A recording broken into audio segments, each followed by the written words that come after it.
Bonjour tout le monde, bienvenue à cette balado de Personne en parle. Cette semaine, on parle de sexe. Je pense que ça va être le fun, hein, Sylvie? Oui, Et je pense qu'on va en apprendre. Je pense que oui, puis on parle de ça avec qui? On parle de ça avec Anouka Doumaté, qui est étudiante au bac en sexologie à l'UQAM et aussi stagiaire à Maison Interlude House. Allô, Anouka? Allô! Comment ça va aujourd'hui? Ça va bien, vous? Oui, merci. Hey, merci d'avoir accepté de te prêter au jeu là, du podcast. C'est super gentil. En premier lieu, si tu peux nous expliquer ton parcours, là, pour le moment qui est surtout là, académique, puis qu'est-ce qui a fait en sorte que tu as choisi d'étudier là, en sexologie? Bien, premièrement, moi, je me suis toujours intéressée comme aux humains. J'ai toujours été intéressée à pourquoi les gens font qu'est-ce qu'ils font, pourquoi les gens pensent qu'est-ce qu'ils pensent. Fait que je me suis toujours un petit peu orientée vers plus qu'est-ce qui est sciences sociales, sciences humaines. J'ai commencé au cégep au profil individu et société en sciences humaines. Puis après ça, je me suis dirigée vers la sexologie au bac parce que c'est un programme qui est très multidisciplinaire, puis c'est ça que j'ai aimé de ce programme-là. Donc oui, on parle de sexualité, mais vraiment sous tous les angles. On va vraiment aller vers tout ce qui est biologique, tout ce qui est psychologique, social, même historique. Okay. Fait que j'aimais vraiment ça, de vraiment pouvoir approfondir un sujet sous tous ses angles. Puis aussi, c'est sûr qu'il y a l'aspect un peu plus tabou de la sexualité. Tu sais, moi, ça m'intéressait vraiment de sortir ça du tabou, puis de pouvoir en parler, puis d'aller vraiment comme démystifier tout ça. Fait que c'est comme les deux aspects vraiment de la sexualité, de la sexologie qui m'ont plus attirée dans le fond, dans ce programme-là. Moi, Anouka, je pensais que les sexologues là, traitaient exclusivement des problèmes liés à l'érotisme. Mais ce que j'entends, c'est pas ça, là. Non, en fait, le but du sexologue, c'est vraiment d'aider la personne à atteindre un bien-être sexuel. Donc, tout ce qui peut venir comme nous nuire ou créer un déséquilibre au niveau de la sexualité, ça peut être des thématiques qu'on va aborder avec un sexologue. Fait que ça inclut, tu sais, l'image corporelle, un faible estime personnelle, ça peut être des difficultés de gestion de ses émotions, de s'affirmer, ça peut Vraiment? même être quelqu'un qui vit une séparation ou un divorce, même un deuil, qui, tu sais, il a besoin d'aide pour passer à travers, tu sais, ces situations qui peuvent être difficiles. Fait que c'est pas nécessairement, tu sais, lié directement à l'érotisme, si on veut, mais c'est comme quand même une thématique qu'on peut venir travailler avec quelqu'un, là. Donc, le sexologue, c'est le psychologue de la sexualité. Ben oui puis non, je te dirais. OK? Parce que, comme j'ai dit, tu sais, on va pas juste se centrer sur les aspects comme psychologiques, on veut vraiment dresser un portrait global de la personne, puis d'aller voir, tu sais, aussi les caractéristiques de son environnement, qui peuvent avoir qui peuvent soit aider ou nuire à sa problématique, aller travailler là-dessus. En plus des caractéristiques personnelles, on a aussi l'aspect relationnel, entrer en relation avec les autres, l'aspect biologique, comme j'ai dit. Oui, physique, il peut y avoir des troubles physiques. Même le développement, tu sais, même la puberté, comment ça s'est passé ta puberté, tu sais, tout ça, ça va avoir un impact sur nos relations présentement, nos relations intimes, amoureuses, notre sexualité. Fait que, tu sais, c'est plus large que peut-être, je dirais, juste la psychologie, mais c'est une façon de le voir quand même. OK. Puis là, dis-moi, là, tu es rendu à ton stage. Est-ce que c'est un premier stage, un deuxième, troisième? Il y en a combien dans ton programme d'études? Dans mon programme d'études, on a vraiment seulement comme un stage, mais c'est sur 2 sessions. OK. Mais c'est dans le même milieu. Donc, moi, j'ai commencé à la Maison Interlude cet automne. Je continue cet hiver. Puis dans le fond, c'est à la fin du programme. Puis c'est vraiment le seul stage qu'on va avoir. Puis pourquoi tu as choisi de faire ton stage chez Maison Interlude? Bien, honnêtement, moi, ce qui m'a vraiment attirée de Maison Interlude, c'est vraiment comme vos valeurs. Quand j'ai vu, tu sais, les solidarités, collaboration, bienveillance, ça m'a beaucoup interpellée parce que c'est des valeurs que moi, en tant que professionnelle, je veux vraiment mettre de l'avant. Puis même au niveau du féminisme, de vraiment avoir une approche qui est inclusive, comme on reconnaît que les femmes, il y en a une diversité, qui peuvent avoir des besoins différents, des réalités différentes, puis de vraiment, tu sais, essayer de convenir, ben, d'aller comme répondre aux besoins d'un peu tout le monde. Ça aussi, c'était quelque chose que je trouvais vraiment important. Fait que ça m'a beaucoup, tu sais, je trouvais que vos valeurs, ça venait rejoindre quelque chose comme pour moi, pour mes désirs de futur professionnel, futur sexologue. Puis déjà, tout de suite, quand j'ai fait mon entrevue initiale, tu sais, j'ai senti que j'allais être soutenue puis que j'allais être comme aidée vraiment dans la réalisation de mon stage, là. Pour les gens qui ne le savent peut-être pas, qui nous écoutent, Maison Interlude, on travaille avec des femmes qui sont victimes de violences. J'imagine que pour toi, c'est aussi une clientèle particulière qui ont quand même un lourd vécu. Est-ce que c'est différent que d'être, mettons, sexologue avoir ta propre pratique qui est ouverte à monsieur, madame, tout le monde? As-tu plus de challenge à ce niveau-là par rapport à notre clientèle? Puis s'il y a des problématiques que tu vois qu'on ne verrait pas chez monsieur, madame, tout le monde ou c'est similaire? Bien, c'est sûr que chaque personne, dépendamment de ce que tu as vécu dans ton passé, ça va affecter ton présent, les difficultés que tu peux vivre.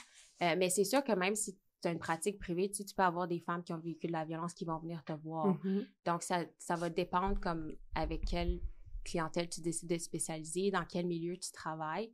Mais au niveau des difficultés peut-être plus spécifiques aux femmes victimes de violence, il y en a quand même certaines qui peuvent ressortir.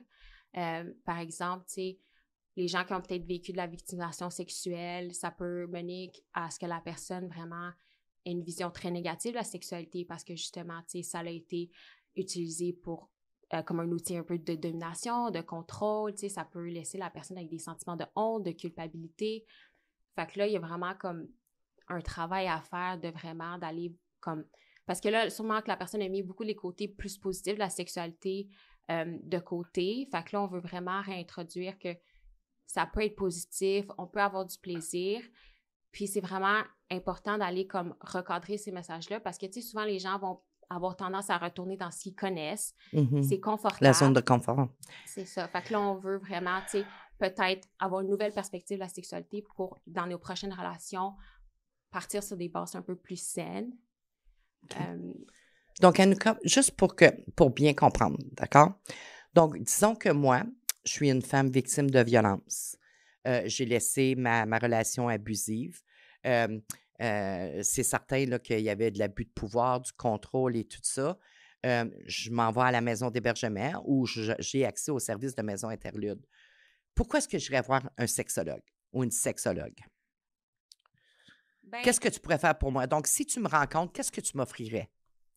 ben dans le fond, quand tu rencontres un sexologue, on va toujours commencer par une période d'évaluation. OK. Puis, qu'est-ce qui se passe lors de cette période d'évaluation? Ben dans le fond, là, c'est vraiment où, comme moi, j'apprends plus à te connaître. On OK. va premièrement parler vraiment de ton motif de consultation. Donc, pourquoi toi, tu aimerais me rencontrer? Qu'est-ce que tu aimerais qu'on travaille ensemble? Puis après ça, on va vraiment, tu sais, là, c'est plus moi un peu qui pose des questions, tu sais, d'aller voir c'est quoi le contexte de la problématique, c'est quoi tes caractéristiques personnelles qui peuvent influencer ta problématique, puis aussi, c'est quoi les caractéristiques de ton environnement qui peuvent influencer ta problématique, qui peuvent aider ou nuire. Puis ça, c'est vraiment dans le but d'essayer de, tu sais, de comprendre pourquoi la personne elle a peut-être ces difficultés-là pour pouvoir émettre des recommandations. OK. Mais si on part du fait que là, présentement, tu es stagiaire à Maison Interlude, puis que tu voudrais offrir tes services. Donc, moi, je ne connais pas ça. Je n'ai jamais entendu parler d'une sexologue. Donc, est-ce que c'est toi qui vas nous éduquer à ce sujet-là? Ben, si la personne ne sait pas c'est quoi la sexologie, qu'est-ce qu'on peut faire, c'est évidemment, tu sais, ça commence par voici qu'est-ce qu'on peut faire, est-ce que c'est quelque chose qui t'intéresse? OK. Donc, oui, tu sais. À partir du moment où ça m'intéresse, tu fais une évaluation de besoin. Puis là, moi, je te dis que j'ai beaucoup de difficultés. Je ne veux pas rencontrer quelqu'un d'autre parce que j'ai de la difficulté avec les relations intimes, disons. Donc, toi, à partir de là, qu'est-ce que tu vas faire? Ben, c'est justement que là, c'est pour ça qu'on fait l'évaluation, parce que même deux personnes qui ont la même comme motif de constatation, la même problématique, ça peut émaner de différentes places. Fait que c'est vraiment important de faire l'évaluation parce que c'est de là qu'on part pour faire des recommandations puis dire, moi, je pense que ça serait bénéfique de faire un suivi avec moi. Puis des fois, ça se peut aussi que la personne a une problématique que nous, on ne peut pas travailler. Puis là, c'est là qu'on va référer à un autre professionnel. Tu sais, par exemple, si c'est un problème au niveau... Si quelqu'un a peut-être un problème, par exemple, au niveau d'une dyspareunie ou peu importe. D'une quoi, est-ce que j'ai pas bien compris? Dyspareunie. Donc, ça, c'est des douleurs à la pénétration. OK. Donc, tu sais, ça se peut qu'il y ait un problème médical. Donc, ce serait important que la personne ait voir son médecin, voir, OK, est-ce qu'il y a quelque chose physiquement qui se passe? Parce que moi, je ne peux pas faire ça. Tu sais, c'est sûr que tout ce qui est au niveau médical, ça va au-delà de mon champ de compétences. Fait que là, ça va être important aussi d'aller vérifier, OK, est-ce que tu as été voir ton médecin, il t'a dit qu'il n'y avait aucun problème physique. Puis là, on peut peut-être voir que, OK, au niveau psychologique, c'est peut-être là qu'il y a plus des barrières. Fait que c'est ça aussi, dans ce sens-là, que des fois, d'autres professionnels vont être plus OK. appropriées. Mais disons que c'est quelque chose, les recommandations, c'est quelque chose que tu peux faire avec moi. Qu'est-ce que tu vas me proposer? Bien, d'habitude, je fais un plan d'intervention, puis moi, je suis plus du genre à le laisser comme assez ouvert pour qu'on le complète ensemble parce qu'il faut vraiment que, tu sais, ça convienne à la personne. J'aime ça aussi que la personne se sente impliquée, on fait ça pour toi. Fait qu'on va vraiment comme établir des objectifs. Tu sais, par exemple, ça peut être, OK, j'aimerais ça identifier c'est quoi mes besoins dans une relation. J'ai besoin d'identifier c'est quoi mes limites dans une relation. J'ai besoin aussi de me pratiquer à m'affirmer dans mes relations. Fait que ça pourrait être 3 objectifs qu'on peut travailler ensemble. Puis pour chaque objectif, on va vraiment comme trouver des moyens.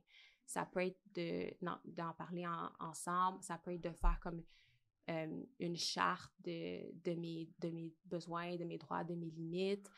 Puis par exemple, pour l'affirmation, ça pourrait être, OK, je me pratique à m'affirmer dans mes autres relations, en dehors du couple. Il y a des choses qui sont difficiles. Puis on part du plus facile au plus difficile. Fait que ça peut être quelque chose comme ça. C'est sûr que ça va varier dépendamment de la personne. Est-ce que c'est gratuit? À la maison Interlude, oui. OK. Aussi. Avec moi, c'est gratuit. Oui. Sinon, ben c'est sûr que c'est sûr que vous Il y a pouvez des trouver frais. d'autres stagiaires ailleurs ou dans les services. Mais si on a accès au service, c'est un service qui n'est pas gratuit. Ben si vous allez au privé avec un psychologue. Mais il y a des gens qui font des tarifs modulaires, donc ils vont. C'est pas tout le monde qui offre ça, évidemment. Là, c'est à vérifier dépendamment de qui vous allez voir. Mais dépendamment de votre salaire, les tarifs vont être comme ajustés. Là. OK. Ben ça faisait partie de mes questions. Si c'est facile d'avoir accès à un sexologue, est-ce que c'est seulement de la pratique privée habituellement ou on en retrouve, on peut être sur peut-être dans le domaine public ou... Oui, dans le public, être sur des... J'imagine qu'il y Comme a on des peut... listes d'attente, comme dans toutes, là, mais... Ouais, ben, c'est sûr qu'il y a des sexologues dans différents milieux. Il y a des sexologues dans certaines écoles. Donc ça, tu sais, des fois, si vous avez des enfants, ils peuvent avoir accès via l'école. OK. Dans les services de santé, services sociaux, il y en a aussi dans certains comme CIE, CIS, dans certains hôpitaux. Mais tu sais, ça va vraiment dépendre de votre région. Il y en a même certains qui vont travailler dans les services correctionnels, des organismes communautaires aussi, comme Maison Interlude. Mais ça, c'est sûr que c'est plus la situation comme au Québec, parce que c'est au Québec que on a l'Ordre des sexologues du Québec, que c'est un terme qui est réglementé. Si vous êtes en Ontario, c'est une situation un peu différente parce que c'est pas un titre réservé, donc il n'y a pas comme un ordre professionnel qui dit vous devez avoir telle formation pour pouvoir accéder à l'ordre, pour pouvoir vous dire sexologue. OK. Fait que c'est là que ça devient un peu plus, tu sais, comme si vous voulez consulter un sex therapist ou sexologist, peut-être en Ontario, de vraiment vérifier c'est quoi leur formation qu'ils ont eue, c'est quoi leur diplomation. Parce qu'il n'y a pas d'ordre en Ontario, si je comprends bien. Ça. D'accord. J'ai toujours été sous l'impression que pour consulter une sexologue, fallait être en couple. Il fallait aller consulter en couple. C'est vrai qu'on entend souvent, tu sais, on peut aller voir un thérapeute de couple. Oui, c'est un sexologue comme... Est-ce que ça fait une grosse partie, les couples, de la clientèle en sexologie ou... Ben, vous pouvez aller consulter en individuel, en couple ou en famille, dépendamment de c'est quoi que vous recherchez. C'est sûr qu'il y a certains sexologues ils peuvent dire que moi, j'accepte seulement les personnes seules ou les couples ou se spécialiser dans un ou l'autre. Ou même, il y en a qui peuvent se spécialiser auprès des familles. Mais c'est sûr que dépendamment de ce que vous cherchez, vous allez pouvoir trouver un sexologue qui va soit vous rencontrer seul ou en couple, dépendamment de ce que vous voulez. Là. Puis là, tu mentionnes, dépendamment de ce que vous cherchez. Au début de notre rencontre, tu as mentionné quelques causes pourquoi les gens vont consulter en sexologie. Tu as parlé de deuil et tout ça. Donc, si on exclut nos femmes à Maison Interlude, monsieur, madame, tout le monde, as-tu d'autres exemples de pourquoi les gens vont aller consulter un sexologue? Mais là, on a parlé de couple. Fait que, tu sais, s'il y a des conflits, des difficultés relationnelles, conjugales, ça peut certainement être un motif de consultation. Tout ce qui est, bien ça, je l'ai un peu dit, là, image corporelle, faible estime de soi. Ça peut être aussi au niveau de la fantasmatique, des désirs sexuels. Des fois, ça peut être une problématique pour certaines personnes. Ça peut être aussi, justement, l'affirmation de soi, la communication. Ça peut être plus au niveau de la santé reproductive, donc au niveau de la contraception, des grossesses, des TSS aussi. Des fois aussi, comment vivre avec par exemple, quelqu'un qui se fait diagnostiquer avec un VIH, comment on vit avec cette réalité-là. Ça peut être aussi, tu sais, des difficultés plus sexuelles, tu sais, une baisse de désir ou des fois, ça va être plus comme au niveau d'une compulsion sexuelle. des fois peut-être la surconsommation de pornographie ou d'une qui nous rend un petit peu... qu'on se demande si on a un problème. Fait que ça peut être quand même assez c'est quand même large, là, je vous dirais, là, au niveau des Vraiment thématiques. large. Je pensais pas que c'était aussi large que ça. Je pensais que c'était vraiment... Il fallait que ça ait un lien avec la sexualité, point. Tu sais, comme... Non, c'est vraiment Vraiment plus large. large. Ouais. Ben, au final, ça a un lien avec la sexualité, c'est ça, mais c'est juste, faut vraiment comme s'ouvrir à qu'est-ce que c'est la sexualité, puis que c'est quand même, c'est pas juste, tu sais, comme, qu'est-ce qu'on pense de comme, OK, c'est un rapport sexuel, puis that's it, là. Ça serait quoi la plus grande frustration d'une sexologue? Ben, je sais pas pour tous les sexologues, mais quelque chose que j'ai quand même entendu, là, tu sais, je pense que des fois, les gens ont peut-être cette impression-là que, justement, les sexologues, c'est comme un peu des gourous du sexe, puis là, que ça va être comme, on va vous apprendre le Kama Sutra, puis un petit peu le sexe comme étape par étape, alors comment avoir un orgasme, c'est ça que j'ai lu, tu sais, ça. comme... Nous, moi, j'ai pas vu le Kama Sutra dans aucun de mes cours. Ben, tu sais, on est au courant, mais tu sais, on n'étudie pas ça, de savoir, tu sais, chaque position, puis chaque, tu sais, étape par étape, là. C'est comme pas vraiment ça, être sexologue. C'est vraiment de démystifier le sujet. C'est ça. Fait que je pense que des fois, c'est quand même une idée que les gens se font, là. Mm-hmm. Après ma barre, où ils trouvent ça drôle. Oui. Mais je pense qu'il y a quelque chose qu'on est mal à l'aise avec tout de suite au départ, ben on va ridiculiser ou on va faire des jokes avec et tout ça. Puis, c'est un moyen de défense. Oui. Ouais. Puis avant d'aller consulter un ou une sexologue, est-ce qu'il y a des ressources qui existent, soit pour savoir si oui, ce serait une bonne idée? Y a-tu des tests en ligne? Y a-tu des livres? Y a-tu quelque chose que tu nous recommandes de consulter là, pour monsieur, madame, tout le monde qui se pose des questions par rapport à ça? Ben moi, comme premier pas, je voudrais vraiment d'aller consulter le site de l'OPSQ, donc l'Ordre professionnel des sexologues du Québec. Ça va vraiment expliquer comme le rôle du sexologue, les motifs de consultation, à quoi s'attendre. Puis c'est là aussi que vous allez retrouver comme un répertoire de toutes les personnes qui sont sexologues. Puis c'est possible aussi de sélectionner des critères selon vos besoins puis ce que vous recherchez. Fait que ça va vous donner aussi, tu sais, comme voici comme les sexologues qui remplissent les critères. Fait que je pense que ça peut être vraiment utile. Sinon, il y a aussi l'organisme Sexplique. Ça s'écrit vraiment comme sans apostrophe. Vous pouvez aller voir sur leur site Internet. Ils ont une ligne d'écoute pour du soutien sexologique. Puis c'est aussi possible de le faire par courriel. Fait que si jamais vous avez comme des questions ou vous avez besoin de soutien, comme ils peuvent comme répondre à certaines questions. Puis j'imagine vous référer aux besoins. Sinon, il y a aussi, je pense que ça s'appelle Le Sexe et moi. C'est un site Internet aussi qui a été fait par la Société des obstétriciens puis des gynécologues du Canada. Puis ça, c'est vraiment, ça serait plus approprié pour les gens qui ont vraiment comme des questionnements plus spécifiques parce qu'ils ont vraiment plusieurs rubriques sur différentes thématiques comme, par exemple, la puberté, les ITSS, contraception, avortement, même au niveau plus de l'identité de genre, l'orientation sexuelle. Fait que si vous avez des questions plus concrètes, vous pouvez aller lire là-dessus, faire comme un peu naviguer le site, puis c'est une bonne source parce que ça a été vraiment comme fait par des professionnels aussi. Fait que, tu sais, ça, c'est plus au niveau en ligne. Sinon, je vous ai apporté des livres que moi, j'ai lus, que j'ai trouvé intéressants. Fait qu'on a le corps à corps, guide de sexualité positive. Fait que ça, c'est vraiment comme... premièrement, ça va parler un petit peu des influences sociétales puis culturelles sur la sexualité. Fait que, tu sais, au niveau de la religion, par exemple, des médias, de la pornographie, puis il y en a différents, puis ça va vraiment un petit peu mettre ça de l'avant. Ça peut nous faire prendre conscience de certaines choses. Puis après ça, ça va vraiment plus aborder le plaisir sexuel. Donc, des choses qui peuvent le favoriser, puis aussi comme certains obstacles qu'on peut vivre. Fait que pour quelqu'un qui veut vraiment comme plus s'épanouir dans sa sexualité, qui peut-être a des questionnements, c'est un livre qui est très intéressant puis qui est aussi écrit d'une façon vraiment comme simple, facile à comprendre, c'est vraiment accessible comme au grand public. Il n'y a pas de grosses théories scientifiques difficiles à comprendre, c'est très accessible. Fait que pour les gens que c'est des thématiques qui leur intéressent, je pense que c'est un très bon ouvrage. D'accord.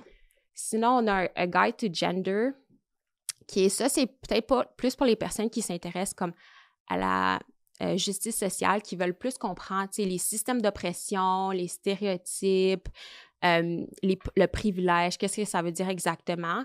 Puis tout au niveau du genre, tu sais, de comprendre plus les rapports de genre, la diversité de genre, tu sais, au niveau de on parle souvent de binarité, tu sais, qu'est-ce que ça veut dire exactement, les stéréotypes de genre, c'est quoi exactement.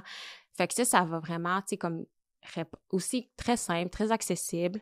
Donc, puis ce que j'aime de ce livre-là aussi, c'est qu'il y a comme des exercices que vous pouvez faire, fait que vous pouvez vraiment mettre comme ce que vous lisez en application, par exemple, ça va vous dire, OK, pensez à un groupe, puis dites tous les stéréotypes qui vous viennent en tête sur ce groupe-là.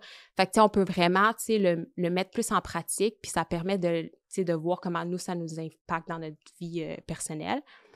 Fait que ça, c'est dépendamment des thématiques qui vous intéressent, ça peut être des bons ouvrages. Merci d'avoir l'identité partagé. de genre, j'aurais pas pensé que c'était quelque chose que vous voyez en sexologie, là. Donc, je trouve ça vraiment intéressant. Merci pour ces beaux outils-là. Pendant qu'on parle un peu académique, tantôt, tu as spécifié qu'il y avait parfois des sexologues dans les écoles. Oui. Qu'est-ce que tu penses des cours d'éducation sexuelle dans les écoles? Ça a sa place ou c'est le rôle des parents? C'est quoi ton avis là-dessus, toi, personnellement? Ou même qu'est-ce que la plupart des sexologues en disent, là? Ben, quant à moi, oui, ça laisse sa place. Je pense que qu'est-ce qui est important de savoir sur l'éducation à la sexualité, c'est que qu'on le veuille ou non, les jeunes, ils vont avoir de l'information sur la sexualité, tu sais, les médias, que ce soit la télé, les réseaux sociaux, puis aussi les pères. Il y en a des choses qui se disent, puis de faire l'éducation à l'école, ça permet aux jeunes d'avoir de l'information qui est véridique, vérifiée, scientifiquement soutenue, puis ça leur permet de justement déguiser leur sens critique, puis de pouvoir contrer les messages qu'ils peuvent recevoir ailleurs qui sont complètement faux ou qui sont pas super vrais, tu sais. Fait que pour ça, c'est utile. Puis comme là, on parle de violence, vous travaillez avec une clientèle femmes victimes de violence, mais déjà là, l'éducation à la sexualité, tu sais, si on va voir les jeunes, on leur explique c'est quoi une relation amoureuse malsaine, c'est quoi les signes, qu'est-ce qu'on fait si on pense que peut-être nous, on est dans une relation malsaine ou notre ami, comment on réagit à ça? Ben là, tu sais, c'est déjà une façon de faire de la prévention. Puis, tu sais, peut-être qu'eux, par exemple, contrairement à l'école, quand ils vont voir à la télé, ils vont voir des relations où quelqu'un est super possessif, super jaloux, puis c'est présenté comme « Oh, c'est tellement romantique ». Fait que là, s'ils se basent là-dessus, ben peut-être que là, ils vont avoir plus de difficultés à repérer qu'est-ce qu'une relation malsaine. Fait que c'est de ce sens-là que je dis que, tu sais, ça peut venir contrer des faux messages qu'on entend. Des fausses croyances, oui. L'éducation à la sexualité. Puis je pense que c'est aussi important de comprendre que c'est pas fait pour remplacer le parent. C'est pas fait pour dire « OK, vous n'avez pas besoin d'en parler à vos enfants, nous, on va s'en occuper ». C'est supposé d'être complémentaire. Donc oui, on voit des choses à l'école, mais c'est important que les parents soient impliqués. Les parents demeurent la source numéro 1 pour les questions des enfants. Donc, tu sais, même les parents sont invités à discuter des sujets qui sont abordés en classe avec leurs enfants, là, tu sais. Donc, je pense que tout le monde a un rôle à jouer pour l'éducation sexuelle des enfants. Mais je pense, comme tu dis, ça devrait être complémentaire, mais en même temps, je crois, moi, qu'à l'école, ça donnerait une place sécuritaire aussi pour les jeunes d'en parler entre eux, tu sais, de voir que non, on peut pratiquer une sexualité qui est saine.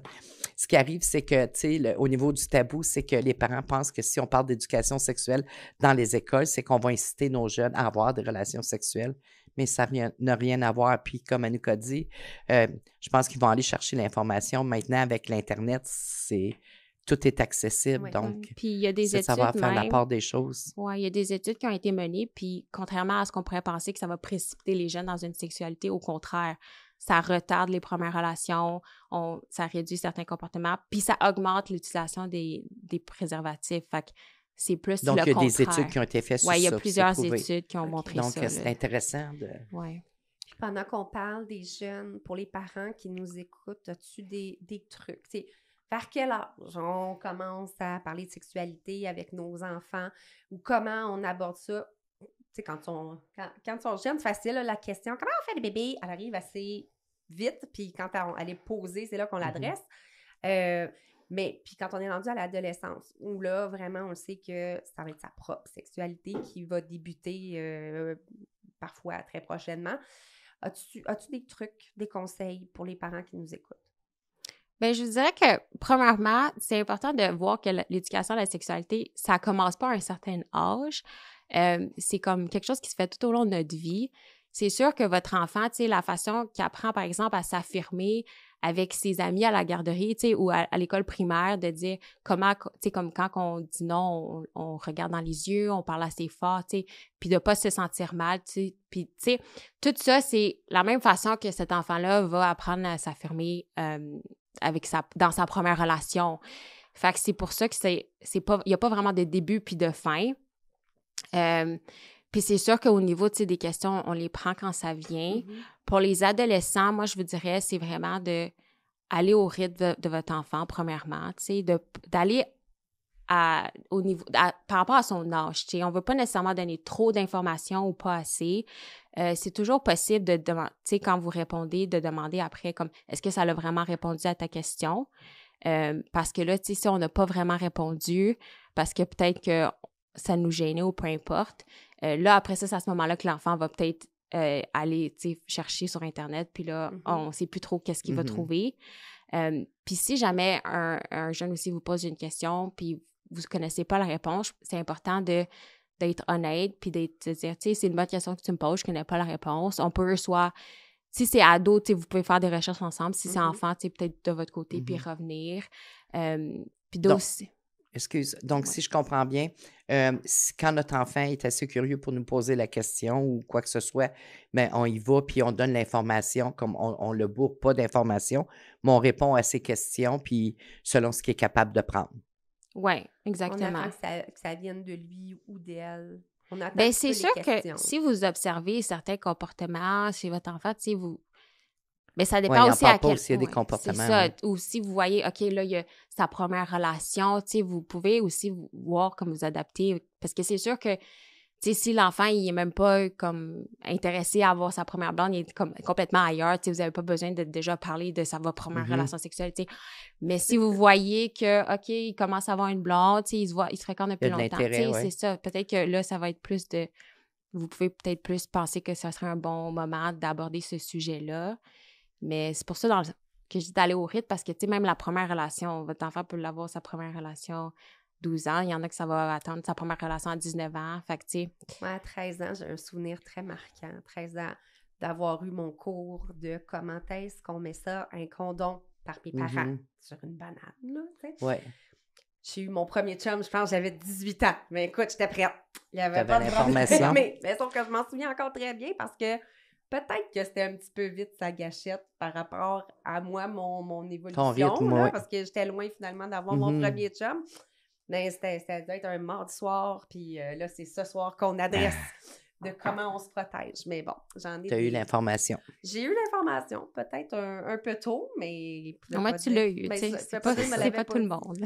Tu t'en es servi comme quand c'est venu le temps, ben, tu étais informé, puis tu as pu t'en servir comme on t'avait montré. Oui, exact. Puis on a eu des refreshs aussi à l'école. On en avait à l'époque, moi, au secondaire, on en avait des cours d'éducation à la sexualité.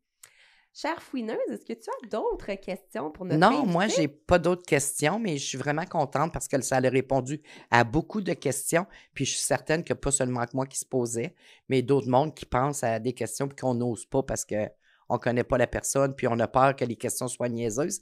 Mais je suis contente. Puis merci d'avoir répondu à nos questions puis d'avoir clarifié qu'est-ce que fait un sexologue ou une sexologue. Annika, toi, de ton côté, je ne sais pas s'il y a quelque chose que tu aimerais ajouter ou que tu aimerais que les gens retiennent de ton passage là, aujourd'hui à l'émission. Bien, je pense que c'est surtout de comme pas oublier que, tu sais, la santé sexuelle, ça s'inscrit vraiment dans notre santé globale. C'est quelque chose qui contribue à notre bien-être global. Fait que, tu sais, si jamais vous éprouvez des difficultés ou il y a des choses des questionnements que vous avez, comme ça vaut la peine d'en parler, ça vaut la peine d'aller consulter, d'aller voir des professionnels compétents, parce que vraiment, tu sais, c'est pas quelque chose comme, c'est la sexualité, on peut penser que on peut le négliger un petit peu, là, mais tu sais, je pense que c'est ça, là, si jamais vous avez des questionnements ou des besoins de consultation, comme, moi, je dirais d'y aller, là, tu sais, ça vaut la peine, là, d'avoir une sexualité qui nous convient. Puis je pense que c'est important parce que, tu sais, quand on dit un esprit sain dans un corps sain, mais dans un corps sain, tu sais, je veux dire, c'est bon d'avoir à tous les niveaux. Oui, toutes les dimensions. La sexualité en fait partie, très certainement. Bien, merci Annika d'avoir été avec nous aujourd'hui. Puis, merci Sylvie d'avoir été ma co-animatrice. Oui, c'est notre dernier podcast aujourd'hui, Marie. C'est notre dernier podcast, c'est le 16e. Écoute, c'est ce qui clôt la série de Personne n'en parle. Oui. Bien, écoutez, vous avez quand même là, 15 autres épisodes que vous pouvez aller écouter sur la plateforme de votre choix, que ce soit YouTube, Spotify ou encore Apple Podcast. Les gens peuvent nous réécouter. De notre côté, à Maison Interlude, on va aussi, là, via les réseaux sociaux, en remettre quelques-uns, en refaire la promo. Et puis, ben, on vous rappelle pour une dernière fois, nous sommes Maison Interlude House et nous sommes spécialisés, nous aidons les femmes victimes de violences dans tout Prescott Russell, Stormont Dundas et Glengarry. Si vous avez besoin de nos services, si vous connaissez quelqu'un qui aurait besoin d'aide, ben, c'est très facile de nous contacter. En Sylvie, il y a plusieurs façons de nous rejoindre. Oui, et n'hésitez pas, vous pouvez nous appeler, nous texter ou clavarder avec nous. Donc, on est là pour vous 24/7. Rendez-vous sur notre site Internet, hein, Marie, je dirais, c'est le plus facile. Et sur notre site Internet, vous allez avoir tous nos coordonnées pour nous rejoindre, soit par texte, téléphone ou clavardage. Bien, sur ce... C'était un plaisir. Merci beaucoup, Marie-Pierre. Merci à vous autres. Merci tout le monde. Merci tout le monde. Cette série de balados est rendue possible grâce au soutien financier du ministère des Services à l'enfance et des services sociaux et communautaires dans le cadre de l'entente Canada-Ontario sur les services en français.